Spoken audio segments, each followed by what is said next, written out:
Hello. My turn to ask the question now. So, I'm quite a big fan of your work.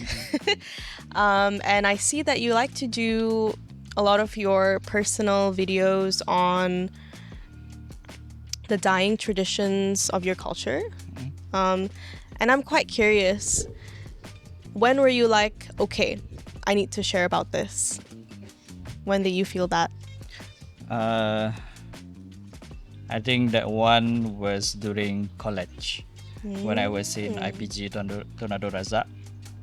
That is when I started hanging out with people from other divisions, Ibans from other places, and all, not just from my own people. Yeah. I grew up in Seratok, small town. My high school was 90% Iban. We kind of related in some way. Of course. Just 7 generations back up, we're all related already. But going to college, that's where I met other Ibans, other accents and all that. So I was talking to a friend of mine about Gendang Raya, about this thing that we do during Gawai and all that. He's like, what is that? I think that was the point that I was like, oh, okay. Not everybody knows.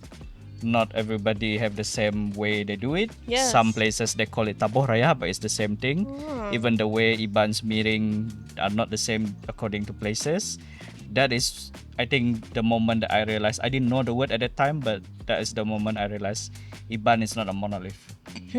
We're not the same just because we're the same Ibans. Yep. So the intricacies of our culture, I wanted to learn more about it. At that time, I was not a videographer yet. I didn't know how to use a camera yet at that time. But I already had in mind that there's something needs to be done about this, because whenever I try to Google it, whenever I try to find out about it, find a book about it, there's nothing. It's not there. Unfortunately, it's just a small disappointment of mine about my own culture is we are mostly made up of oral history. So everything is passed down from your grandfather telling stories to you when you were a child in the Ruai, and then you just follow along whatever people do, whatever the elders do, you just follow along. So it's oral history. Not much is written down, not much is put down on paper. So it's hard to keep track of what is what. And as we move from one place to another place, now you have your own version of how to do the same thing. So that is why Iban culture is such a complex issue of there are small details here and there that are different, and even the elders couldn't really agree on what exactly you need to do for a certain thing. Wow, really? Yeah. Recently I attended there's about to be a marriage happening, and they really wanted to do it the old ways, the traditional way of Iban, because groom and bride are both Iban, so why not just take this chance to do it? They have the money and all that, so why don't they do it? But the thing is, when we did the meeting, it's hard for them to agree because they're not Ibans from the same area. So Iban from that side say, oh, you must be this one. Iban from this side, no, we don't have that rule, so we just follow you.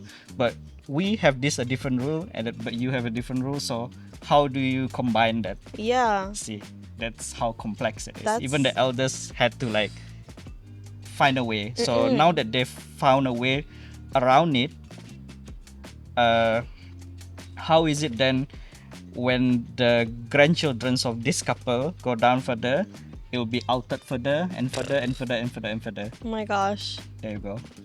So the act of me documenting things helps to freeze the way the culture is at that moment.